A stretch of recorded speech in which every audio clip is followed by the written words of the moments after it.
Alright guys, so today we're going to go ahead and go over turkey gear, including vests, calls, and some of the decoys that we use, and we're also going to go ahead and do some calling for you to help you out.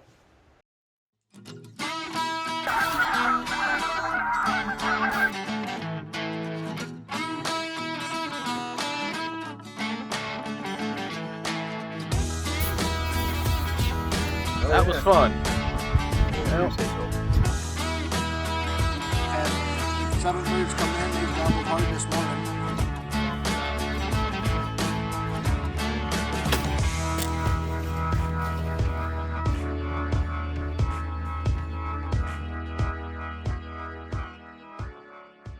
Alright, so we're going to get right into it, guys.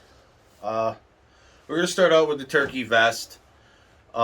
It's good for running and gunning. That's actually becoming like a new thing out there today in the turkey woods. There's a lot of people are running and gunning these days. There's nothing bad about it. If you got a good vest and a good a light decoy to take with you or two, and you and your buddy are there, or it's just you and you can handle doing it all, great. Personally, I can run and gun, but I prefer to set up in a nice little blind. I use the Rhino 180 for it. It gives me good shot windows, and as you can see, I have a plethora of decoys to choose from. So we have the turkey vest. This one, guys, is real good. It's got chest strap, waist strap, padded. It's got padding here. It's got the leather in here to help hold against you for anti-skid.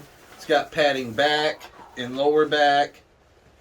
It's got the seat right here that, I can get my arm through here for you. It's really, clip it, boom. Now you got your seat on the ground for you. Put that back together. It's got more pockets than a kangaroo on crack. Obviously you got your turkey pouch here.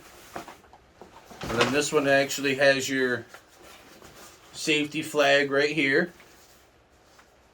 You don't want to get shot. But this pocket with your safety flag actually doubles as a 2-liter camel pack pouch. So you can put a 2-liter camel pack right in here and come out and run the straw right through there and right through these loops right here in your shoulders, either side. You obviously have your big old turkey pouch right here, where you put your turkey, or you can put your decoys in them while you're walking and running and gunning. You have a pot call pouch here, or it could be a dead shell case pouch. These guys detach, so if you didn't want to wear the whole vest out that day, you can just take those and clip them to your belt. They have a pocket here that has shell holders, and it's a deep pocket, goes all the way across, all the way up. And then behind that, there's another pocket here that's got a little section for like your binos, or this would be like your bino pocket, and then you got your rangefinder or snacks or whatever right there. And it's almost the same thing over here. Exact same for the big pockets, except for the fact that this side has your spot for your box call. This is not the box call I use, but it's the box call I'll show you guys how to use.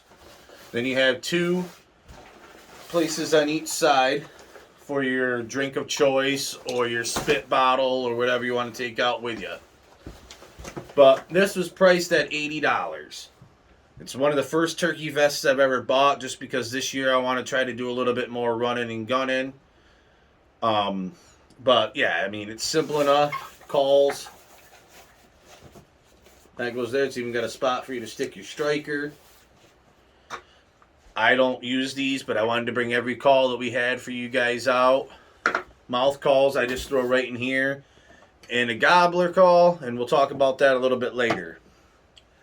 But in all reality, that's all you need besides your good shotgun with your turkey choke, or depending on your state laws, you can almost use any choke out there. Just remember, the more wider the choke is, or the less tight it is, the wider that bead spread's going to be, and the less that it's going to, the less it'll go out, because it doesn't have enough oomph behind it to carry it. Alright guys, so we're going to touch on decoys.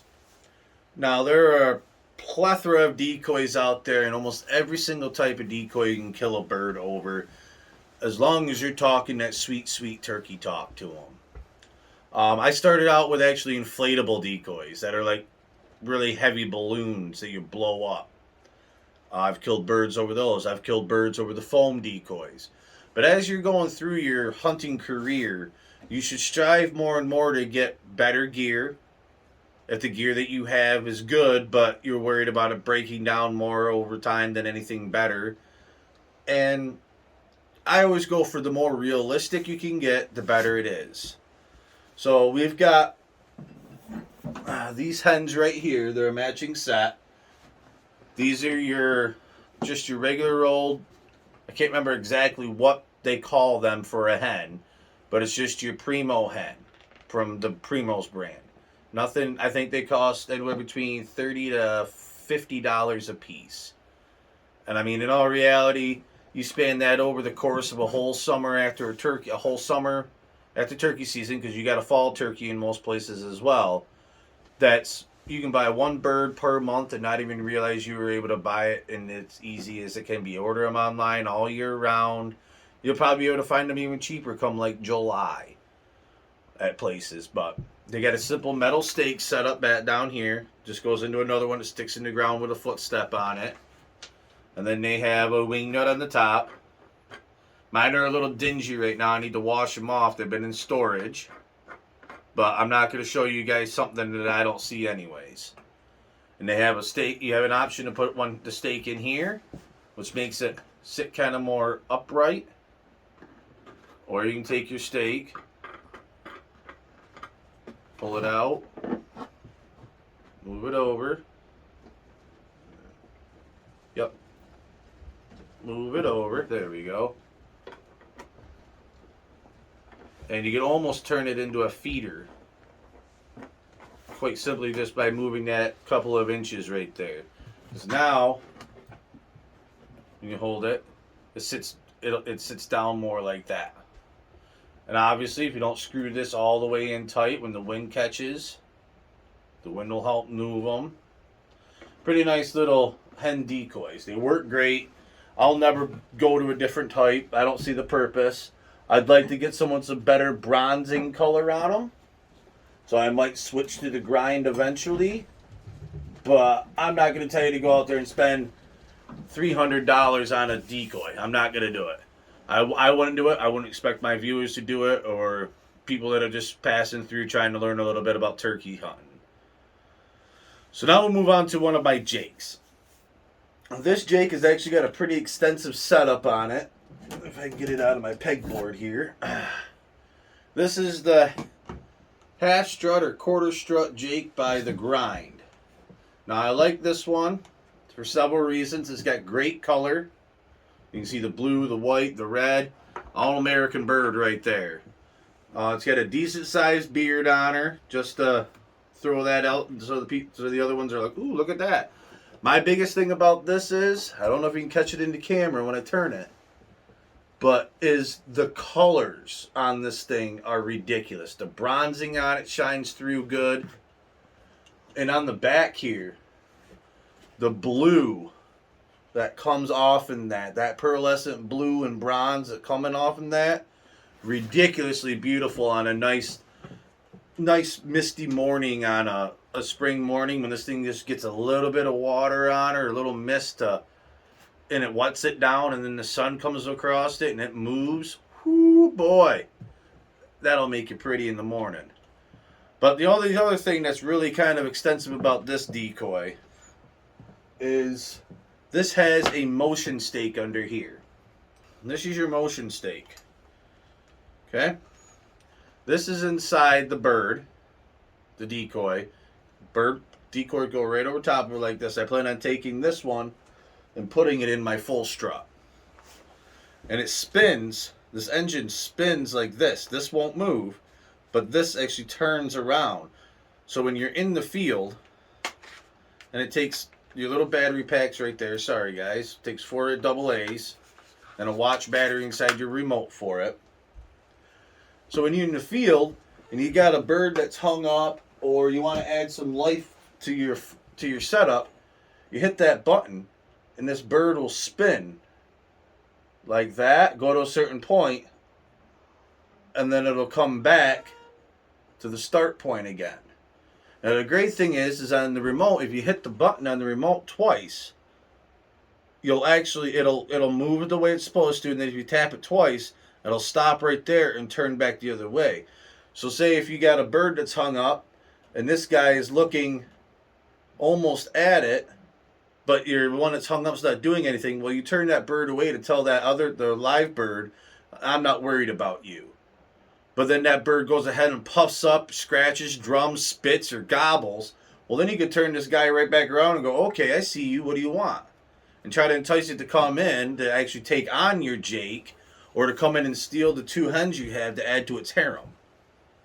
I'm not going to bother pulling it down. You can see all the pretty colors on it and everything else.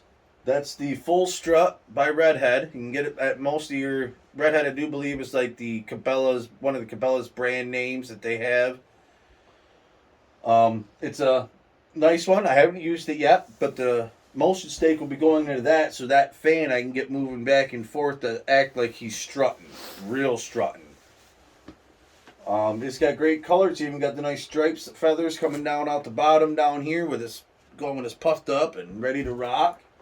And then this guy right behind me, that's your Reaper. That is the one if you need to get down and dirty and crawl across the woods or the field to get to that bird in range, and you know it's not moving. That's the one you can pull out of the old pack or pull out of the old setup here and go for it.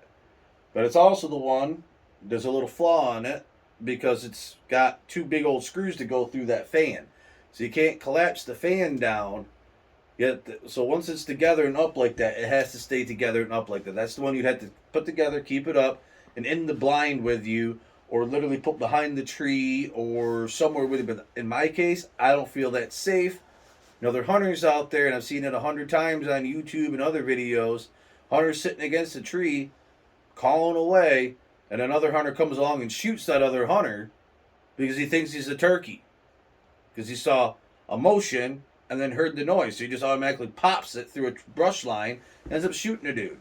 There's a video out there where 3 guys are sitting against a downed tree with their hens 30 yards in front of them, and they're calling, and some dude comes up behind them and shoots from about 40 yards behind them and shoots these 3 guys. They survived because the guy was so far away and because of all the gear they had on. But that's a lot of people get hurt during turkey season because of dumb hunters that aren't doing their due diligence to make sure what's there and what it is. We were out hunting last year on a spot of land that I have, and with this Jake and these 2 hens, we had a dude come up a hedgerow, that's an old stone wall, and we didn't even see him. And luckily he didn't shoot or nothing, but he went back down to the landowner that we had permission from and asked if he could go in the field up there to shoot that bird that he had up there. And the landowner goes, "You're a dipshit. That's decoys from the guy that's already hunting up there. So no, you're not allowed to hunt there."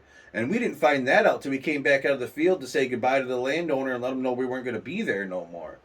And that was during the youth hunt. So this guy was trying to hunt decoys with a youth hunter with him, which made me feel extremely irritated, not only for the reason that he's making another moronic hunting mistake, but he was teaching this hunting mistake to a youth hunter. His first thing should have been, get out a pair of binoculars, actually look at it with something besides my naked eye, and then look for another hunter. You could tell, obviously, there aren't no legs here. How could you not see that? And considering a turkey's legs can be orange, red, or white due to whatever's on their legs, their blood flow, or the temperature out, and he still was almost willing to take that youth hunter across onto private property and to shoot a decoy, all because he didn't do his job as an adult or as an adult hunter and educator to teach this child or to teach himself how to use a pair of binoculars to check for something. I always carry my big old pair of Bushnells on me so that when a bird starts coming down the field, all the way down, I can pull those out, peel them open, get eyes on it. And that way I can watch what he's doing also as I'm calling him to see if he's getting fed up in my calling or if he's hanging up or if he's down there trying to drum and strut and everything to get my hens to come to him. And then, you got to change up your calling aspect, or you might have to try to skirt around a tree line to get it all around so he comes into your range.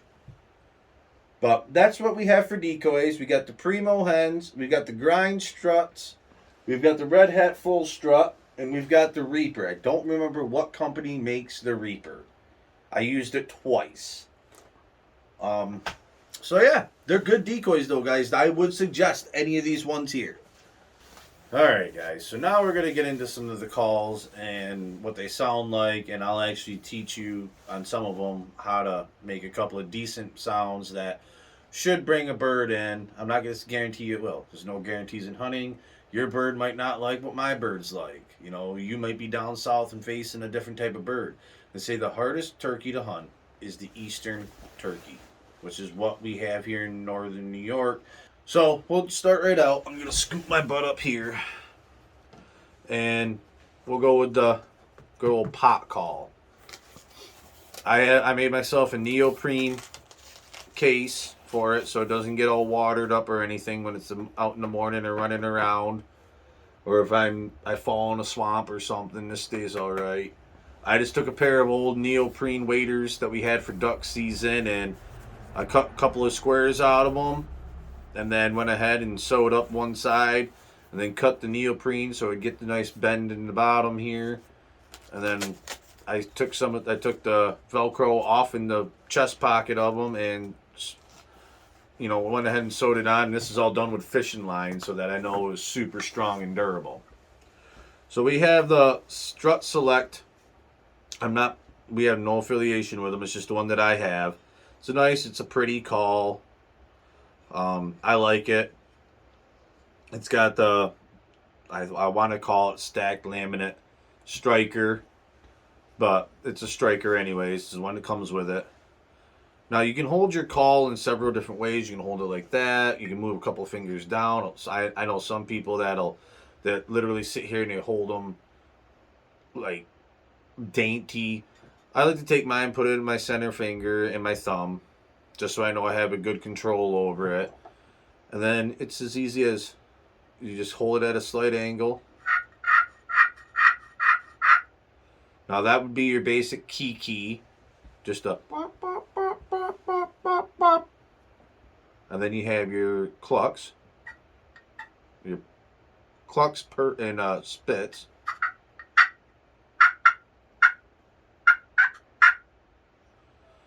And then you've got your purrs.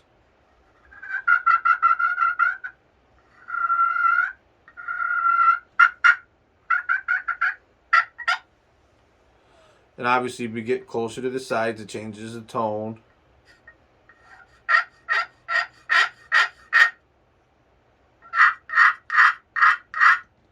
You can do it in the circle motion, like they tell you a lot of places do. But you want to lengthen that out a little bit. You don't want to pop, pop, pop, pop, pop. You want to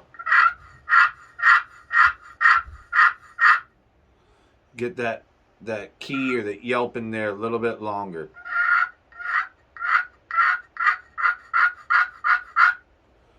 And then you got to, you speed it up, slow it down. I like this call. I don't generally. I run mostly diaphragms. The box call can come in a lot of random sizes, a lot of shapes. You can get long ones, short ones. I think there's $100 or $150 one out there you can buy at Dick's that's like that freaking long and but like that wide. I don't know why you would need something like that. It's a novelty item in my opinion. If you're trying to bring that thing out, it's like hauling a machete out of your pack. But I mean, these guys are nice. This is just a little Quaker box. It's just a small one. This one you can probably pick up at Wally World for like $20 to start out with. It's a simple one. They're not that simple to make unless you have a jig and you know what you're doing. But they have a little spring system on them right down here underneath this. so that this can move up and down. You can change the sound by tightening and loosening that spring. The other ones that you got to chalk up. Chalk the bottom of the paddle. You chalk the inside lip around the box. And then it's just as simple as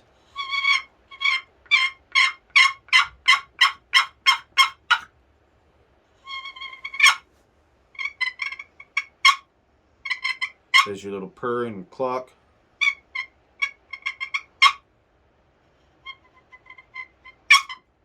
Then you got your yelp and your kiki in. You can hear that yelp, yelp, yelp, which is what you want to hear. And your kiki is, you can lengthen it out, great.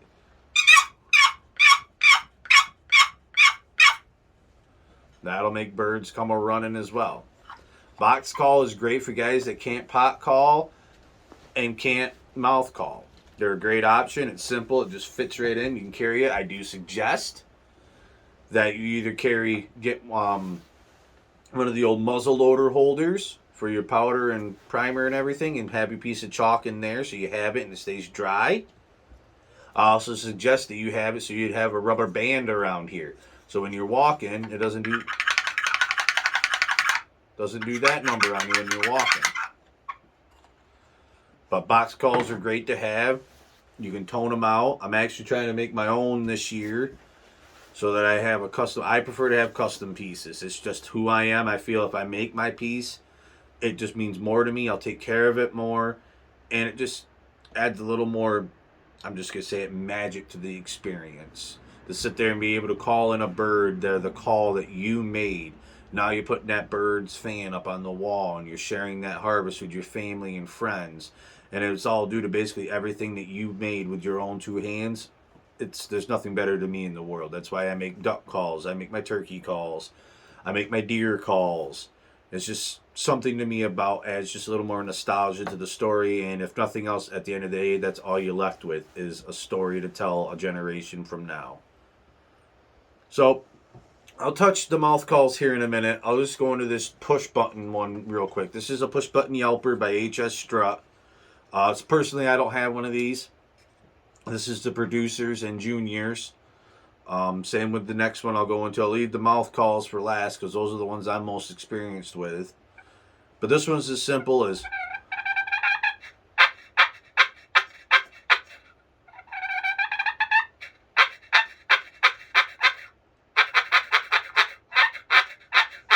this one needs to probably be chalked a little bit more and worked on. You know, I don't use it, so I'm not the greatest caller with it.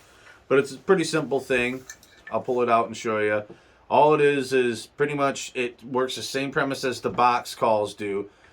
You put your chalk right here, and there's a little like pyramid down here in the bottom that works as almost as you like a striker on a pot call, or as the lip on the box call. And it just sits back down in there. It's got a little spring in it that goes up here in the corner-ish. And then it's just, like I showed you, it's just a simple.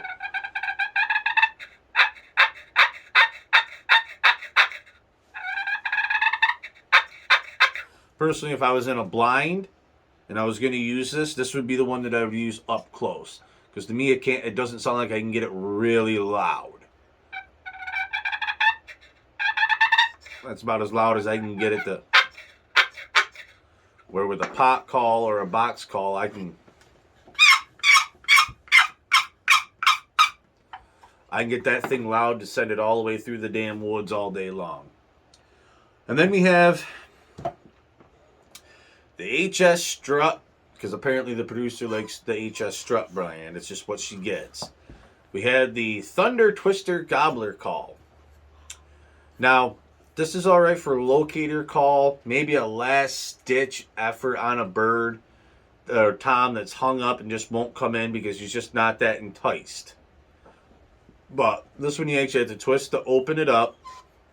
It opens up the air channel in the bottom up here. And then, I'm not the greatest with it, so you guys will laugh at me all you want. But I just shake it like a maraca, and that's how I feel you get your gobbles. I mean, you can obviously tone it down with your hand over the channel, but it's just. it's, you got to really work with it enough to get that nice bounce into it, to get it to sound just like a real gobbler. But I'm sure if you worked with it enough, you would be happy, keen. But this I would use more for like a fall hunt, or like I said, a last stitch effort to get that bird to come in that last 20, 30, 40 yards. All right, guys, so we're going to go ahead now and we're going to get into the diaphragm calls. There are so many different types of diaphragm calls out there. You have your traditionals, you have your single reeds, double reeds, triple reeds. I've seen a quadruple reed or 4-reed. I've seen them with the supersonic domes on them. Now they're making them where they have pads around the upper part that goes into your mouth, so that makes it a little tighter seal. And they come in all different cuts, guys. There are bat wings, ninjas, old hens, raspy old hen. There's a bunch of them out there, and every one of them should do the job as long as you can do the simple steps that I'm about to do. It's not crazy hard.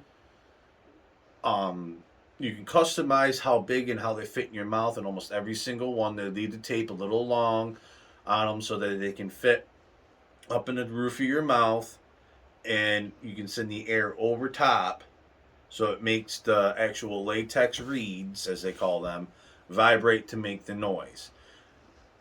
It's almost as if you're using a kazoo, as if a kazoo you hum into, but you're sending that air out. Where a diaphragm call, you can hum if it helps you, but you're just forcing air over your tongue, over the reed, down behind your teeth, and out your lips. Now, all these ones right here that I have, these are ones that I've made myself. They have your adult metal frame, which is right here, your aluminum frame. Then they have your medical grade tape, and they have 2 latex reeds that I've cut myself the way that I like them to sound. And I can't even tell you guys how many of these things that I've made and just thrown away, or they sit in a box somewhere because they don't sound right to me. But they might sound right to, I know it sounds gross, but like my children or my wife. I disinfect all of my calls. It's simply, I can throw them in a thing of vinegar and then shake them off, or there's tons of different ways out there. You can boil them if you want. Just take them and dip them into boiling water 2 or 3 times. Shake them off to kill them, disinfect them. Soak them in Listerine. Soak them in Listerine. That does it too. It also gives them a minty flavor or whatever flavor, because sometimes this tape, it's disgusting. It tastes like you just licked your arm when you had a medical bandage on it. It's not good. But the one simple thing that all of them do is, most of the time the companies will have a logo, or the top of the frame usually has a bend over part so that the 2 pieces of frame stick together. That will go up. Another way to do it is to find where they've made the cut. Now generally they have 2 different colors of reeds, like I have on this one. You can tell that the black reed is on top and the silver or gray reed is on the bottom. Well, the one that's cut, which is the black one, should go up, so that the air comes over that and forces that to make the vibration sound. Now, if you're going to start out, the best one to start out with is just a simple double reed call that has no cuts in it. It will allow you to learn how to do all your turkey talk, your yelps, your kiki, your clucks, your purrs, your spits. I can't gobble with one of these. There are people out there that can. I just can't do it. There's also different ways that people do it. I suggest watching Mike Waddell. That guy's one of the best in the world, and he does very thorough explanations on how to do this stuff. But at the same time, some things that work for him don't work for me. Like, he can purr without using his lips, because he can, flail his tongue in there. I can't do that while I'm pushing up on my diaphragm call and wiggle my tongue at the same time. I can't do that. But I was blessed with these big old honking man lips, so I use my lips almost like you're just kidding around with a baby, like motorboating or whatever. I just joke around saying that, but that's how I make the purrs.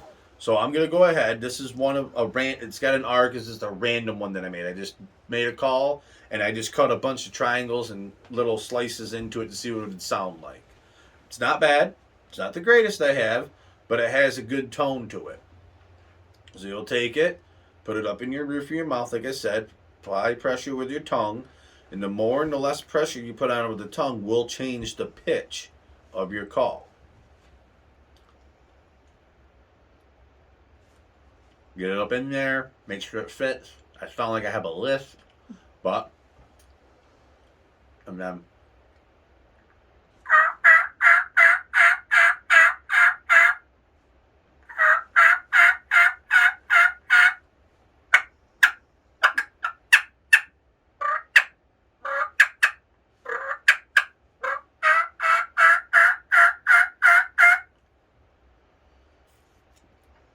that's generally the run that I use on almost all my calls.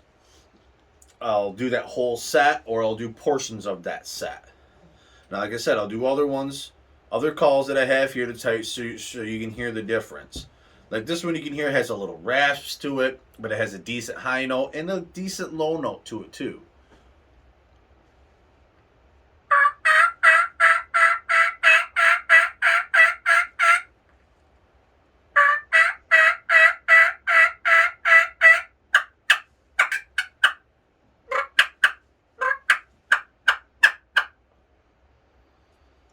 So, all right.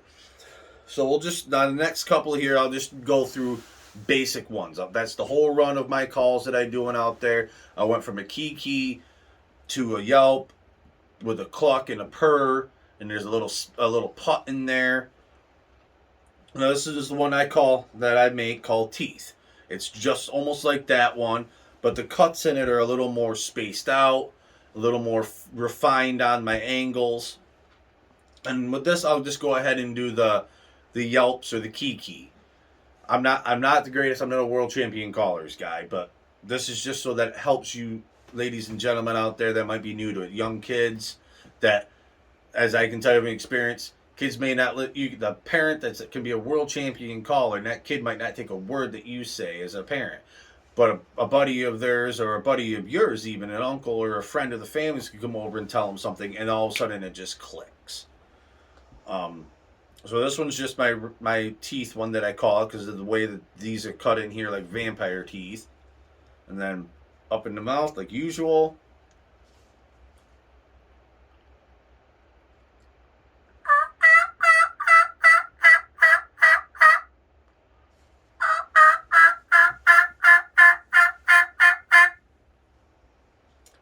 And all you want to do to make that noise is just get that good pressure up on the diaphragm, up in your top of the roof of your mouth, against your palate, I think it's called. And just, you breathe. It's going to sound weird for me to do it without the call in my mouth, but I'll do it for it. It's just...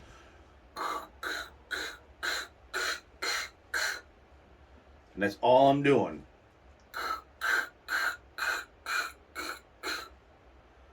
It's the same amount of air I'm putting through it, everything. And your volume can be determined by not only the force of air you use, but how wide your mouth is open and how much it is closed. Also the direction you can cup, which can actually take your sound, and I don't know if you can hear it with my hand, but you can tell which way you want to make your sound come from just by bouncing the sound waves that you're making off your hand and in a different direction. So I'll do this again, and this time I'll use my hand to show you, and you can hopefully hear which way it's coming. But it's just going to be pushed up in the roof of my mouth, just that simple. Most people tell you to go key. I don't want to tell you to do that because then you're sitting there trying to make the sound key, and it's hard to do anything because your tongue is in use. And your tongue is what actually helps you make all the different sounds you do in speaking or just goofing around and beatboxing. So take it.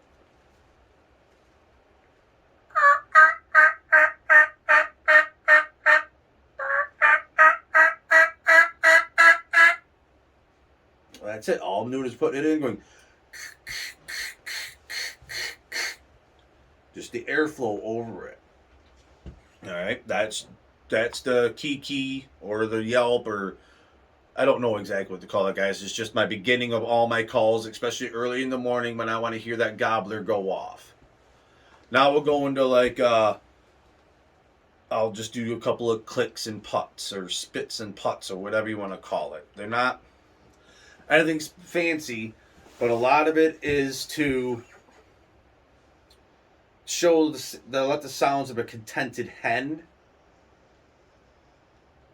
So that the Jake or the Tom that you're trying to get to come in that you're calling to, that allows that one to realize like that girl is happy. She's not coming over to me. I'll have to go against nature and come over to her. Because nature dictates in the turkey woods that the female comes to the male. That's why the female sounds off with a kiki, a yelp, a cluck, a purr, and the male gobbles and he displays all of his color and dominance. It's so that she's supposed to come to him. Now, a cluck and a putt is going to use your lips a little bit more than what you would do for that beginning kiki or yelp and run. Now, this one is just a simple one I made. I just call it my V, because all I did was I got it and I just took my scissors and went cut here, cut there, and done. So, and we'll go it, and it's just going to be a simple, same almost the same amount of airflow, but it's just going to be,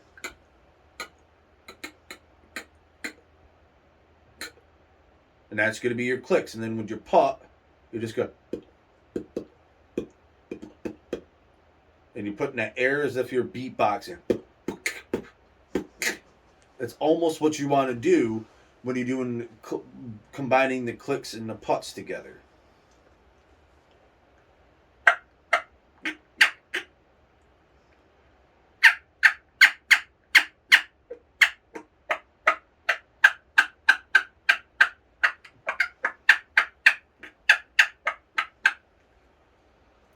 You can hear the subtle tone difference between a click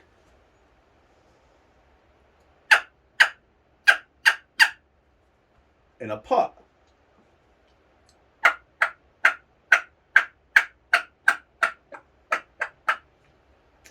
The click is the or whatever the click is the putt is the. So if you want to practice that without a diaphragm in your mouth, look like an idiot and beatbox.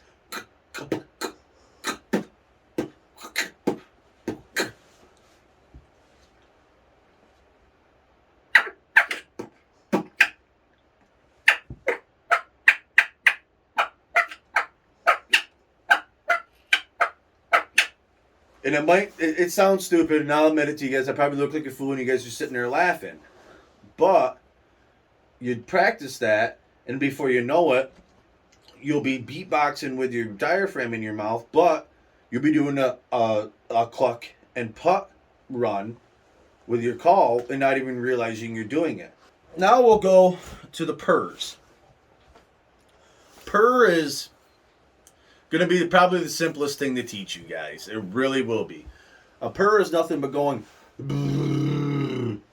that's it. Giving somebody a raspberry to a baby. That's all it is. I can't do it with my tongue, so I use these big old powerful lips I got here. I was born with them. I can't help it. I'm going to use them to my advantage. So this one here is actually a triple reed that I made. There's the top and bottom reed meet at the same point, but there's a reed that sits about directly in the middle of it that allows more of a reverb and a different type of sound. It's decent. I don't know what to call it, whether it's raspy or smooth. I make a call, I put it in my mouth, I see what it sounds like. If it sounds good to my ear, bouncing around wherever I am, it goes in my collection for keepers. I'll probably carry about 2 of these things with 4 in them each out in the field with me. So that if one day I realize that this set isn't doing what I want, I'll pull the next set out. I'll probably go out a week before opening day, and I'll find a field away from my normal hunting area that has some turkeys in it, or I've seen turkeys nearby in it, and I'll go out there and stand there and try to talk turkey with them to see what ones get a gobbler to sound off over here. Now, mind you, every gobbler's different, but I'll call it 6 out of 10 chance, which is about a 60% chance that if this one worked on this bird over here, well, 20 miles, 30 miles down the road, this is 9 times out of 10, 6 times out of 10 going to work on the bird over here that I'm actually hunting. So let me put this guy in my mouth and see if I can get it to sound right at first. I'm going to make my run, and then I'll get into the purrs.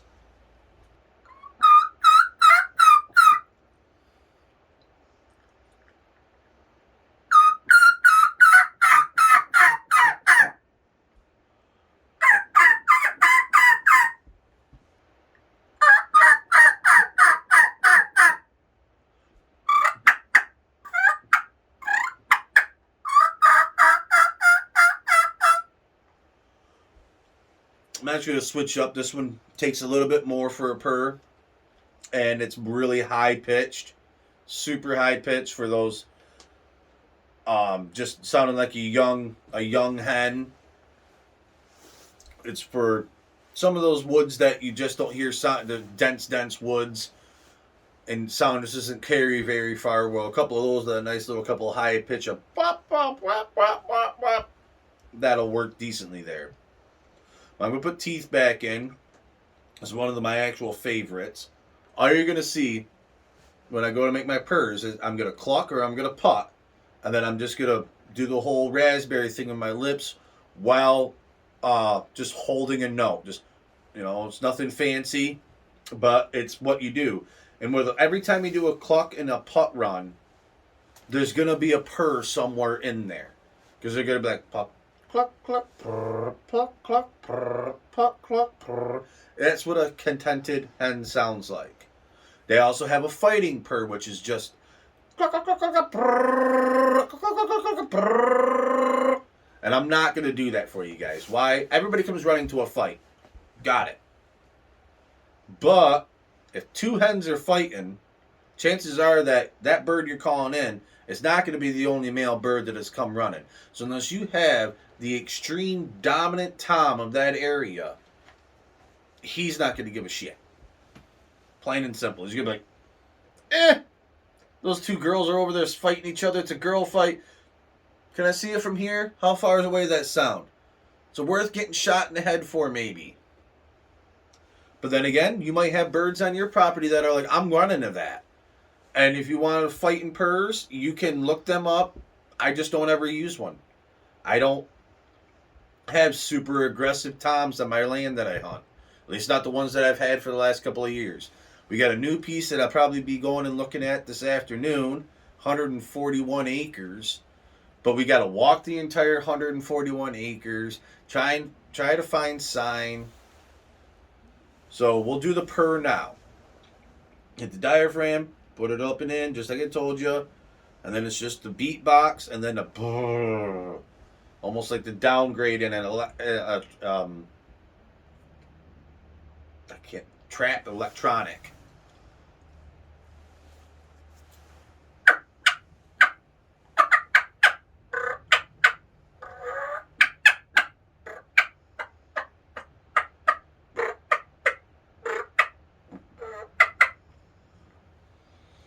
It's that simple, guys. That's really the extent of my knowledge for those.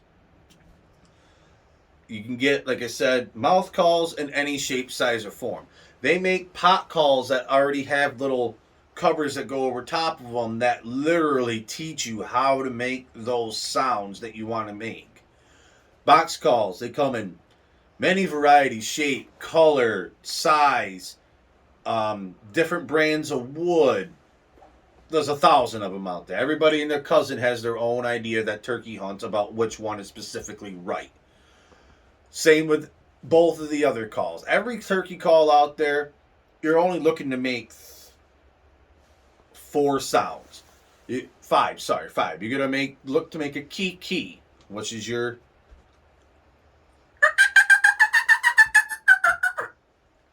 key. Then you're gonna make your yelp.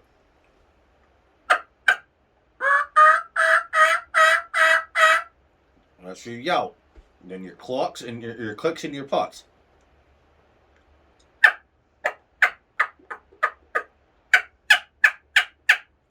And then your purrs.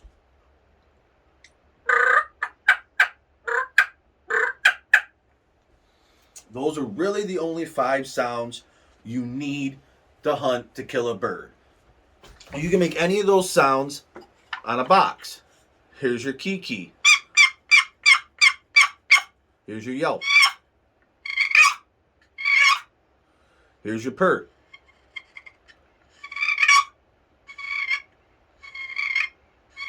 Click or put. And your purr, like I said, so you get a purr run would be.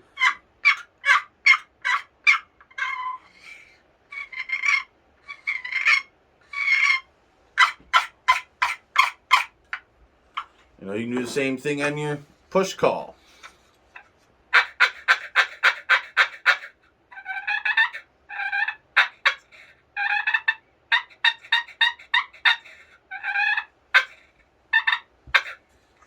Pot calls work the same way. These are the 5 introductory calls you need to know. You got your purr.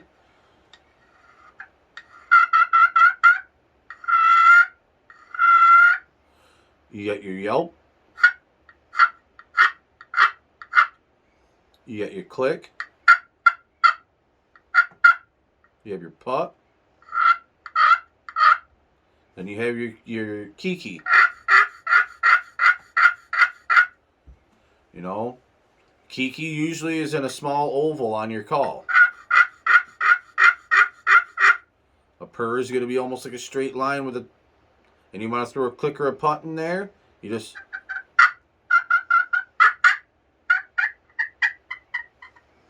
That's it.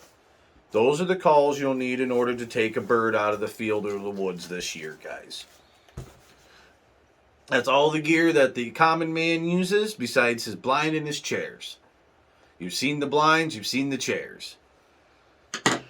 That's what we use. And that's what I teach our youth hunters how to use. And all of this stuff in retrospect after a couple of years of hunting should be fairly easy to obtain and fairly unexpensive. I will admit probably my most expensive piece of gear is going to be this turkey vest, and it took me 5 years of hunting turkeys before I even bothered purchasing one. And these decoys. In 1 year, I started in January. I ordered 1 hen. Then I bought the Jake in February. March, April time, I bought this. The only time when I went and bought the Reaper was because I had a bird hang up on me, and I was trying to belly crawl or alligator crawl or army crawl across the field. And when I got about 20 yards closer than what I was, he saw me, boom, and out he went.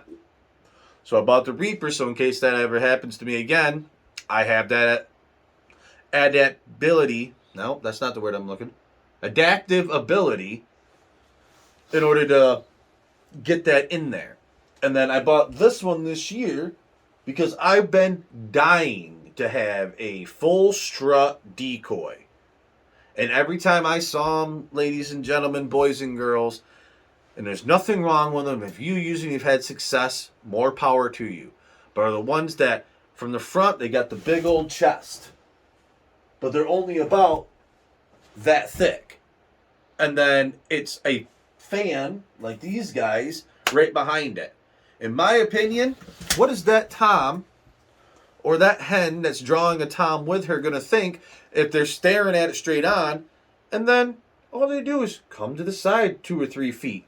Well, now that bird went from a bird that looked about this big to this big. And that's front to back. I just don't like that. I get it. Birds see differently than humans do, but birds see color. They see shapes. They obviously know what another bird looks like. And I'm pretty sure they've never ran into a bird that's this big. Unless it's a little hatchling. I can't remember what they call hatchlings. But that's what OCM, or Coyote from the Outdoors with the Common Man, uses to hunt turkeys. You know, 12 gauge with a XR long beard choke in it, with an XL long beard 3.5-inch shell. These turkeys, and this gear right here, besides my pair of binoculars or a monocular, depending on what you want. I don't even use locator calls because I hunt specific areas and I go out and I do my due diligence where they're going to be.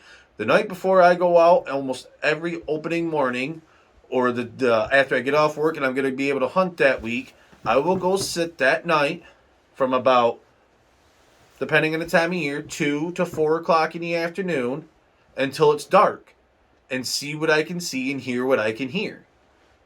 That's called doing your homework. You will get lucky and go out and shoot a bird without doing any homework.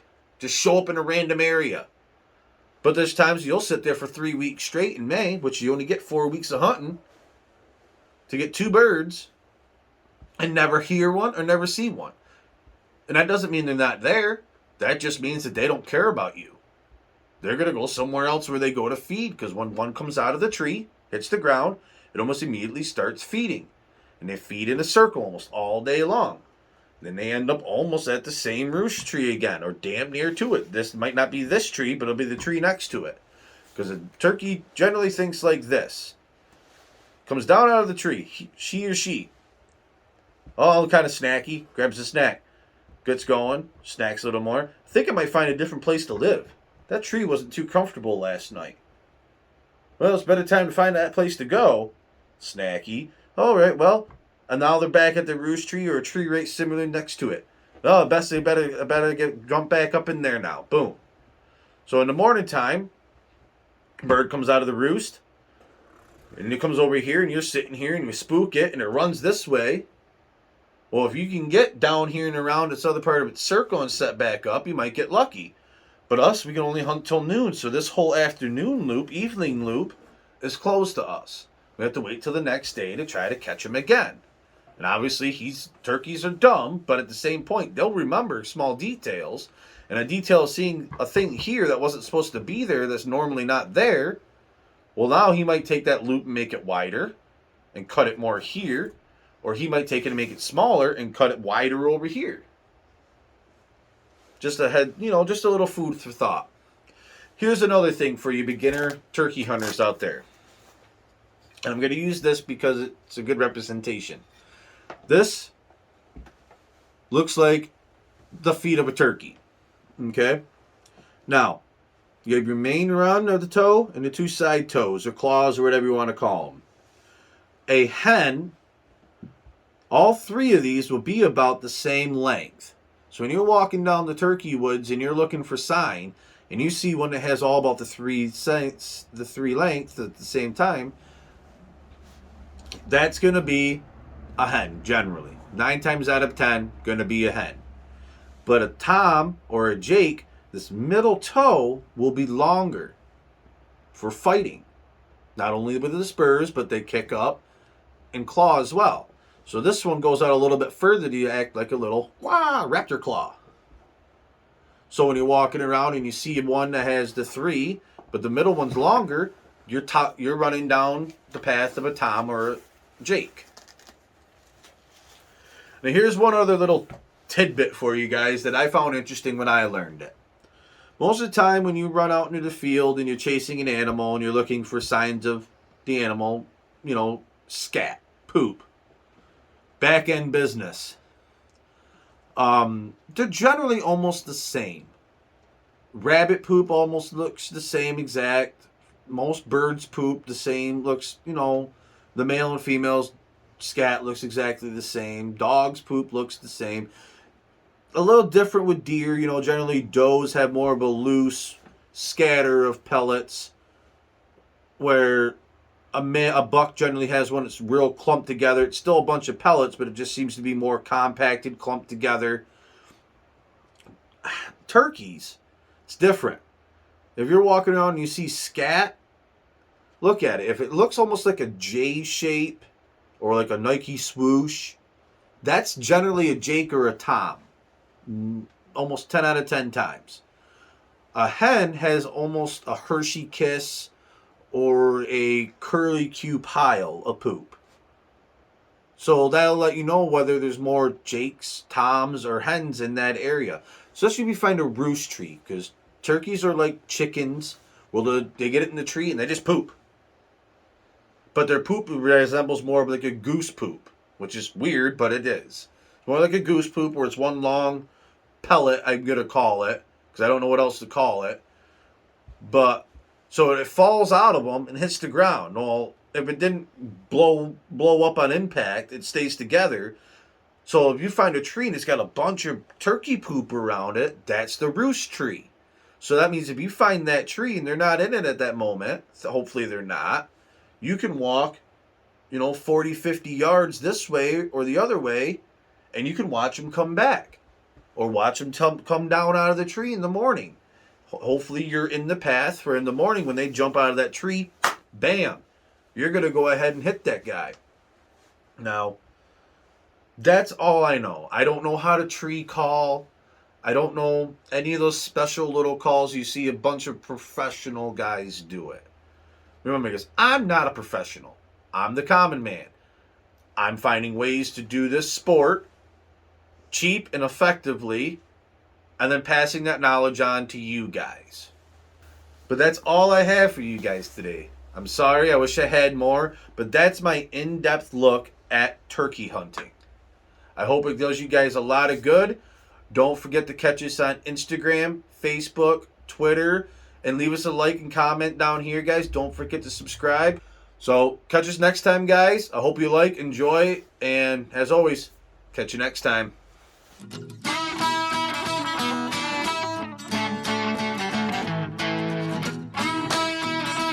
Don't forget to stop by Worthington's for all your firearms and ammunition needs. When you stop by, mention Outdoors with the Common Man, and receive a 5% discount off in your order. Thank you.